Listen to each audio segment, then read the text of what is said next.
आपके अपने YouTube channel global science IQ में आप सभी लोगों का मैं हार्दिक स्वागत करती हूँ।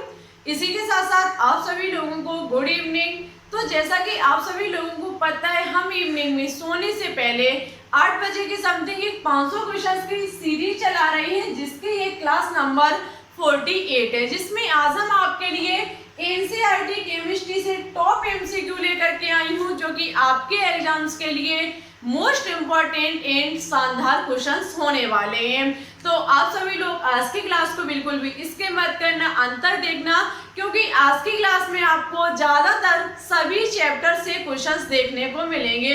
बहुत ही अच्छे खासे क्वेश्चंस हम आपके लिए लेकर के आए हैं, जो कि आपके एग्जाम में जरूरी हेल्प करेंगे।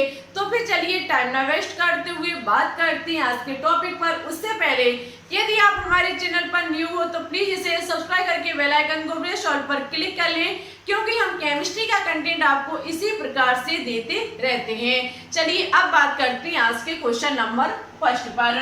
आज का क्वेश्चन नंबर फर्स्ट है कि क्षार सामर्थ्य का सही क्रम है। क्षार सामर्थ्य का सही क्रम है। आपको सबसे पहले क्षार के बारे में पता होना चाहिए। देखो यहाँ पर आप देख सकते हैं कुछ एलिमेंट्स लिखे हुए हैं, उनके हाइड्रोक्साइड एलिमेंट्स के यहाँ पर हाइड्रोक्साइड लिखे हुए हैं। अब आपको पता होना चाहिए कि कौन से एलिमेंट्स हमारी क्षार धातुएं होती हैं। तो देखो हम आपको बता देते हैं, वर्ग 1 में समूह फर्स्ट में रखे हुए सभी एलिमेंट्स हमारी क्षार धातुएं कही जाती हैं। ठीक है, अब आपको फर्स्ट वर्ग में रखे गए सभी एलिमेंट्स का एकदम अच्छे से क्रम पता होना चाहिए। तो देखो हम आपको बता देते हैं क्रम। पहले हाइड्रोजन आता है, हाइड्रोजन के बाद आपका लिथियम आता है, लिथियम के बाद सोडियम आता है, सोडियम के बाद पोटेशियम आता है लीना के, उसके बाद रुबिडियम आता है, उसके बाद सीजियम आता है और उसके बाद हमारा फ्रांसियम आता है। यदि आप इस वर्ग फर्स्ट के समूह को याद करना चाहते हैं, एक छोटी सी ट्रिक के माध्यम से कर सकते हैं। हेलिना, यहाँ पर हेलिना के राम बाबू कोचिंग सेंटर से फरार। है से हमारा हाइड्रोजन, लीना से हमारा लिथियम और हेलिना ना से हमारा सोडियम और के से पोटेशियम, राम बाबू से हमारा रुबिडियम और कोचिंग सेंटर से हमारा हो जाएगा सीजियम, फरार से हमारा हो जाएगा फ्रांसियम। ठीक है, इस प्रकार से हेलिना के राम बाबू कोचिंग सेंटर से फरार, इस ट्रिक के माध्यम से आप वर्ग 1 या फिर समूह 1 के एलिमेंट्स को याद कर सकते हैं। क्या आप इससे पहले इस ट्रिक को जानते थे? तो आज ही कमेंट बॉक्स में कमेंट करके बताएं। तो आपको ये क्रम आपको पता चल गया। क्षार सामर्थ्य के बारे में क्वेश्चन पूछ रहा है, तो हम आपको बता देते हैं किसी भी वर्ग में, वर्ग का मतलब क्या कि क्षार धातु हमारी वर्ग नंबर फर्स्ट में, तो वर्ग नंबर फर्स्ट में ऊपर से नीचे जाने पर क्षार धातुओं जो हमारे क्षार धातुओं के हाइड्रोक्साइड का सामर्थ्य है वो क्रमशः बढ़ता हुआ चला जाता है। ठीक है, यदि आप नजर डालेंगे ऑप्शन नंबर सी पर, तो ऑप्शन नंबर सी में लिखे हुए हाइड्रोक्साइड, वो भी किस क्रम में? लिथियम पहले आता है, उसके बाद सोडियम, उसके बाद पोटेशियम, उसके बाद रुबिडियम और उसके बाद सीजियम। एक क्रम से लिखे हुए हैं हाइड्रोक्साइड क्षार धातुएं के, वो भी हमें क्षार धातुओं का सही क्रम पूछा गया था, बढ़ता हुआ क्रम यहाँ पर लिखा हुआ है। तो इस हिसाब से ऑप्शन नंबर सी जो होगा वो इस क्वेश्चन का राइट आंसर होगा। नेक्स्ट क्वेश्चन है कि निम्न में किस क्षार धातु का गलनांक न्यूनतम होता है? किस क्षार धातु का गलनांक न्यूनतम होता है? तो हम आपको बता देते हैं, वर्ग में ऊपर से नीचे जाने पर परमाणुओं का आकार बढ़ता है। परमाणु के आकार बढ़ने के साथ साथ जो आपका धात्विक आबंध होता है वो क्रमशः घटता चला जाता है। उसके घटने के साथ साथ जो क्वथनांक और गलनांक होता है उसमें भी कमी आती है। गलनांक और गलनांक और क्वथनांक भी उसके घटते हुए चले जाते हैं। ठीक है, तो सबसे कम की बात कर रही है, तो सबसे कम हमारा सोडियम, पोटेशियम, रुबिडियम और सीजियम में कौन सा होगा? सोडियम पहला आता है, उसके बाद पोटेशियम, उसके बाद रुबिडियम, उसके बाद सीजियम। मींस सीजियम का जो गलनांक होगा वो सबसे कम होगा, क्योंकि ऊपर से नीचे जाने पर गलनांक और क्वथनांक में कमी आती है। तो नीचे हमारा सीजियम है, तो सीजियम का गलनांक जो होगा वो कम होगा। नेक्स्ट क्वेश्चन है गैल्वेनिक सेल Cu से Cu2+ में बदल रहा है और Ag प्लस Ag में, वह परपथ में इलेक्ट्रॉन प्रभावित होते हैं। आपको इलेक्ट्रॉन प्रभावित पूछ रहा है कि किधर से किधर की तरफ होंगे। क्वेश्चन बहुत ही शानदार है ये।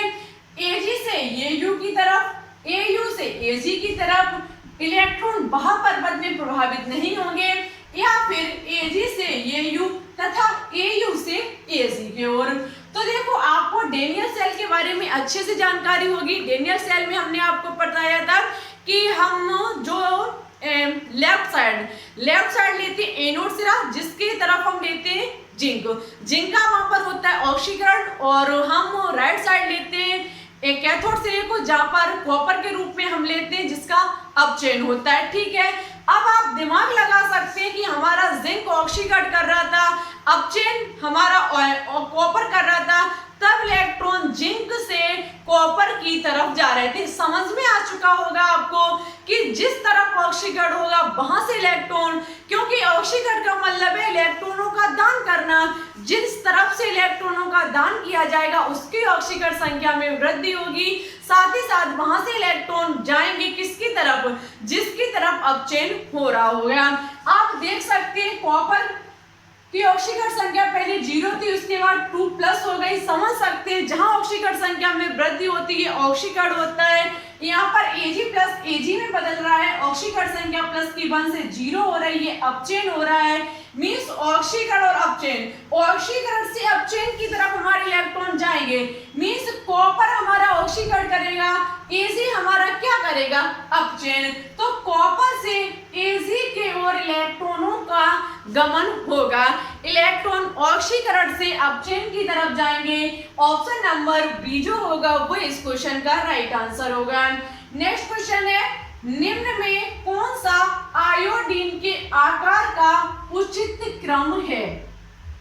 निम्न में कौन सा आयोडीन के आकार का उचित क्रम है। आपको सबसे बड़ा कौन सा आयोडीन होगा, उससे छोटा कौन सा होगा और सबसे छोटा कौन सा होगा, आकार के क्रम में पूछा गया है। तो आप देख सकते हैं I- का मतलब क्या है कि उसने अपने में इलेक्ट्रॉनों को ग्रहण किया। स्टूडेंट्स जब ये ग्रहण करेगा इसका परमाणु क्रमांक बढ़ेगा, परमाणु क्रमांक बढ़ने के साथ साथ इसका आकार बढ़ेगा। सबसे अधिक हमारा I- का होगा। I की बात की जाए तो हमारा नॉर्मल, ठीक है। I+ की बात की जाए तो अपने में से इलेक्ट्रॉन को छोड़ रहा है, इनमें परमाणु क्रमांक में कमी आ रही है। यहाँ पर इलेक्ट्रॉनों को ग्रहण किया, परमाणु क्रमांक में वृद्धि हुई, ये हमारा वही परमाणु क्रमांक, और इसने त्यागा मीन्स कमी आई। क्रम कौन सा होगा, I- का आकार सबसे बड़ा, उससे छोटा I का, और उससे भी छोटा I+ का। ऑप्शन नंबर डी जो होगा वो इस क्वेश्चन का राइट आंसर होगा। चलिए अब बात करते हैं नेक्स्ट क्वेश्चन पर। चलिए तो अब बात करते हैं आज के नेक्स्ट क्वेश्चन पर। उससे पहले आप लोगों से हाथ जोड़ करके रिक्वेस्ट है कि प्लीज थोड़ा सा चैनल को शेयर कीजिए। देखो अब हम 1 के सब्सक्राइबर से ज्यादा दूर नहीं है, हमारे 1 के सब्सक्राइबर लगभग 250 के समथिंग और रह गए हैं। यदि 250 मेंबर्स इस फैमिली में और जुड़ जाएं, इस ग्लोबल साइंस IQ फैमिली में और जुड़ जाएं, तो हमारा ये परिवार जो है वो 1 के सब्सक्राइबर को कंप्लीट कर लेगा। जैसे ही हमारे 1 के सब्सक्राइबर कंप्लीट होंगे हम आपकी लाइव क्लास चलाना स्टार्ट कर देंगे। आपसे बस इतना ही कहना है, बार बार रिक्वेस्ट है कि प्लीज ज्यादा से ज्यादा शेयर कीजिए। जितना अधिक आप शेयर करेंगे हमारा मन उतना ही अच्छा लगेगा। और आपको हम बता देते हैं कि जैसा आप कहते हो हम वैसा करने के लिए तैयार रहते हैं। आप कहते हो कि ये टॉपिक पढ़ाइए, हम उसे पढ़ाने की पूरी कोशिश करते हैं। कुछ स्टूडेंट्स ने कहा कि ऑर्गेनिक केमिस्ट्री को स्टार्ट कीजिए, हमने की। कुछ स्टूडेंट्स ने कहा कि मैम लगभग 1 घंटे की वीडियो बनाया करें। तो आज हमने दोपहर वाली क्लास 55 मिनट के समथिंग बनाई, लगभग 1 घंटे की समथिंग ही मान लीजिए हमने आपके कहने पर क्लास बनाई, ठीक है। तो देखो ऐसा है, जब हम आपके मन की करते हैं तो आपका भी फर्ज बनता है कि आप हमारे मन की करें। हम आपसे जब भी कुछ वीडियो डालते या फिर रिप्लाई करते तो एक ही बार कहते कि प्लीज थोड़ा शेयर कीजिए। देखो जितना अधिक शेयर करोगे उससे आपको भी अच्छा लगेगा और हमें भी अच्छा लगेगा, इससे आपका भी भला होगा साथ ही साथ हमारा भी भला होगा। हम ये नहीं कहते कि हमारा भला नहीं होगा। मुझे अच्छा लगता है कि जब हमारी इस फैमिली में बहुत ज्यादा मेंबर्स जुड़े होंगे, हम ये सोचते हैं कि स्टूडेंट्स पता नहीं शेयर करते या नहीं करते, लेकिन आपका फर्ज बनता है शेयर करना। थोड़ा शेयर कीजिए, ज्यादा नहीं। आप अपने दो दोस्तों के साथ भी शेयर कर देते हैं क्लास को, तो शायद 2 दिन तब लगेंगे जब आपकी लाइव क्लास स्टार्ट हो जाएगी। आपसे आज हाथ जोड़ करके रिक्वेस्ट है कि अपने दोस्तों के पास ओनली जो भी हमारी वीडियो के देखते हैं वो अपने दो दोस्तों के साथ शेयर करें। देखना आज शाम तक हमारे सब्सक्राइबर शायद 1000 के सब्सक्राइबर कंप्लीट करा सकते हैं। यदि आप लोग सोच लें, यदि आप लोग एक मन बना लें कि हाँ आज हमें लाइव क्लास 2 दिन के अंदर चलवानी है, तो शायद आप ये हमारा टारगेट पूरा कर सकते हैं। फिर आपकी इच्छा, जैसा आप चाहो वैसा कर सकते हो, हमें कोई प्रॉब्लम नहीं है। हम इस प्रकार से भी आपको पढ़ाते रहेंगे। जितना आप अच्छा करोगे डिजिटल बोर्ड, जितना आप हमें हेल्प करोगे, हम आपके लिए उतनी अधिक व्यवस्था कराने की कोशिश करेंगे। बन के सब्सक्राइबर को कंप्लीट करा दीजिए, ज्यादा वक्त नहीं लगेगा। हम आपसे प्रॉमिस करते हैं कि हम आपके लिए डिजिटल बोर्ड भी लगवा लेंगे। यदि आप ठोक करके शेयर कर देते हो क्लास को, आप यदि चाहो तो 2 दिन में ये सब कुछ हासिल करवा सकते हो। तो हमें उम्मीद भी है कि हमारे स्टूडेंट्स इस टारगेट को बहुत जल्द पूरा करेंगे।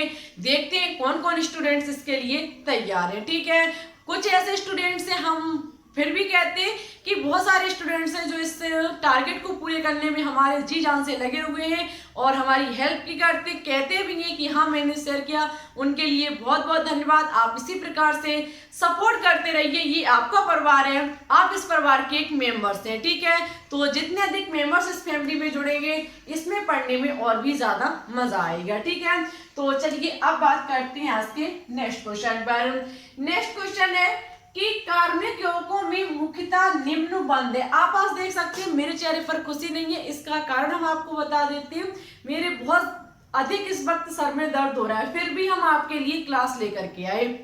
मैंने सोचा आपके लिए हर एक दिन बहुत कीमती है। देखो आपका एग्जाम बहुत जल्द होगा। आपको पता है कोरोना है उसकी 3rd लहर आ रही है, और इसकी 3rd लहर के जैसे ही आपका नीट का एग्जाम होगा, हो सकता है कि अक्टूबर तक आपका एग्जाम हो भी जाए। ठीक है, क्योंकि कोरोना अपनी पूरी कगार पर है। इसकी 3rd लहर बहुत ही जल्द आने वाली है, तो इसमें बहुत ही जल्द सरकार चाहेंगी कि एग्जाम इसका हो जाए, क्योंकि इस टाइम नीट का एग्जाम चल रहा है। नीट का एग्जाम जैसे ही फिनिश होगा वैसे ही आपका सीपी नेट का एग्जाम हो जाएगा। तो हम सोचते हैं कि स्टूडेंट्स के लिए थोड़ा कष्ट उठा लिया जाए, उन्हें वीडियो दी जाए, क्योंकि उनके पास जो समय है वो बहुत कम है। ठीक है, तो इसलिए हम आज सर में दर्द होने के बावजूद भी आपके लिए क्लास लेकर के आए।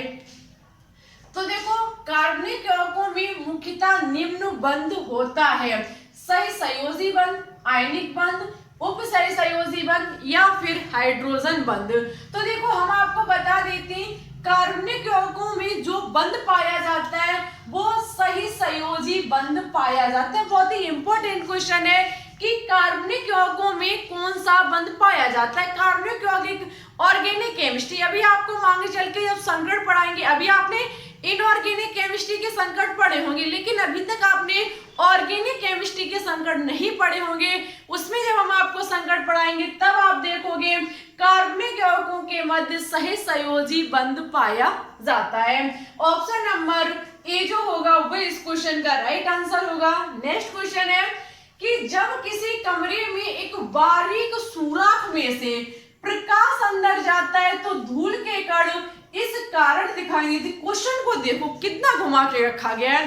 इस क्वेश्चन को हमने जैसे ही पढ़ा सच में मजा आ गया, क्योंकि मैंने क्वेश्चन को जैसे ही पढ़ा मैंने देखा वाह क्या क्वेश्चन घुमा के एग्जाम में पूछा गया। क्वेश्चन पूछा हुआ क्वेश्चन है और इसके पूछने का तरीका देखिए। आप पूछा किस प्रकार से गया कि जब किसी कमरे में एक बारीक सुराख में से प्रकाश अंदर जाता है, एक बारीक सुराख में से। आप चाहते तो क्वेश्चन को इस प्रकार से आपने नहीं देखा होगा। तो धूल के कण, आपको पता है टिंडल प्रभाव के बारे में, टिंडल प्रभाव के हमने बारे में आपको ये उसी का संबंधित क्वेश्चन है, हम आपको बता देते हैं कैसे।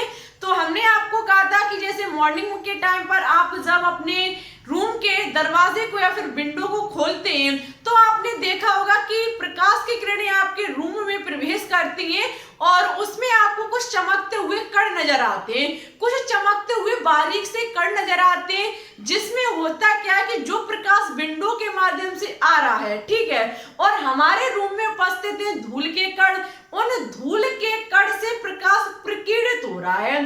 प्रकाश जैसे ही वहां से प्रकीर्णित हो रहा है, हमारे वो धूल के कण मुझे चमकते हुए नजर आते हैं। और क्वेश्चन कह रहा है कि किसी बारीक सुराख में से, बारीक सुराख का मतलब है किसी छेद में से या फिर किसी ऐसी चीज में से जिसमें से प्रकाश अंदर जा सकता है, वहां पर हमें धूल के कण नजर दिखाई देते हैं। इसको क्या कहा जाता है? रमन प्रभाव, टिंडल प्रभाव, जीमन प्रभाव या फिर परावर्तन। तो स्टूडेंट्स, इसको टिंडल प्रभाव कहा जाता है जब किसी भी चीज में से प्रकाश गुजारा जाता है और वहां से हमें धूल के कण नजर आते, तो समझ जाइएगा वहां पर टिंडल प्रभाव की बात की जा रही है। ऑप्शन नंबर बी जो होगा वो इस क्वेश्चन का राइट आंसर होगा। नेक्स्ट क्वेश्चन है, कैल्शियम पायरोफॉस्फेट का रासायनिक सूत्र Ca2P2O7 है, फेरिक पायरोफॉस्फेट का सूत्र है। क्वेश्चन यहाँ से आपके दो क्वेश्चन तैयार होंगे। एक तो क्वेश्चन में क्वेश्चन का आंसर दिया गया है कैल्शियम पायरोफॉस्फेट, कैल्शियम पायरोफॉस्फेट का रासायनिक सूत्र Ca2P2O7 होता है और फेरिक पायरोफॉस्फेट का सूत्र पूछा गया है। तो देखो, इसका जो फॉर्मूला होता है, इसकी बात की जाए तो इसका फॉर्मूला P4P2O7 का होल थ्राइस होता है। किसका? फेरिक पायरोफॉस्फेट का फॉर्मूला Fe4P2O7 का होल थ्राइस होता है। ऑप्शन नंबर सी जो होगा वो इस क्वेश्चन का राइट आंसर होगा।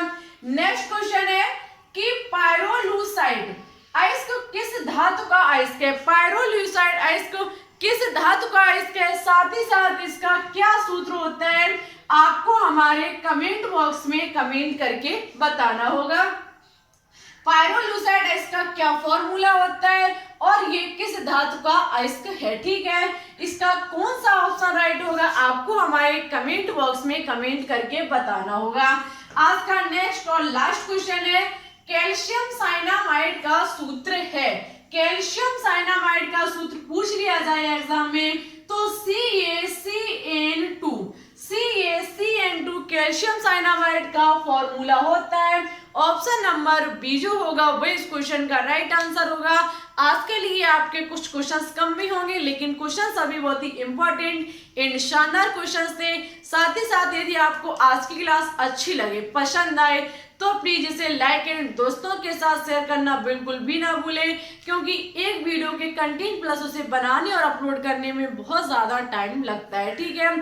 और आज हमें विश्वास है कि आप लोग आज की क्लास को ज़्यादा से ज़्यादा शेयर करेंगे। हम आज इंतज़ार करेंगे कि देखते हैं कितने स्टूडेंट्स हमारी वीडियो को अपने दोस्तों में शेयर करते हैं। इसी के साथ साथ ज़्यादा कुछ ना कहते हुए, वीडियो अच्छी लगे तो लाइक एंड शेयर ये चीज बिल्कुल भी ना भूलें। और इसी के साथ साथ हमारे चैनल पर न्यू हो तो प्लीज इसे सब्सक्राइब करके बेल आइकन को प्रेस ऑल पर क्लिक कर लें, जिससे हमारी अन्य आने वाली वीडियो की नोटिफिकेशन आपके पास सबसे पहले पहुंच सके। यदि अभी तक आपने दोपहर वाली क्लास नहीं देखी है, जिसमें हमने आपको नेक्स्ट समीकरण और गिब्स ऊर्जा सेल विभव में संबंध पढ़ा है, बहुत ही इंपॉर्टेंट क्लास है वो, उससे बनने वाले न्यूमेरिकल आपको कल की क्लास में देखने को मिलेंगे, तो उस क्लास को एक बार जरूर अटेंड करें, ठीक है। तो आज के लिए बस इतना ही, फिर ठीक है, चलती अपना ख्याल रखना, अपनी तैयारी को अच्छे से करना। एग्जाम जब तक आए तब तक आप लोग इतनी स्टैंडर्ड हो जाना कि आपका सपना जो है वो पूरा होकर के रहे, ठीक है। हमारी माँ सरस्वती से यही प्रार्थना है कि हमारे चैनल से कर रहे सभी स्टूडेंट्स का सिलेक्शन हो जाए, ठीक है। तो आज के लिए बस इतना ही। Thanks for watching this video. जय हिंद, जय भारत, ऑल द बेस्ट।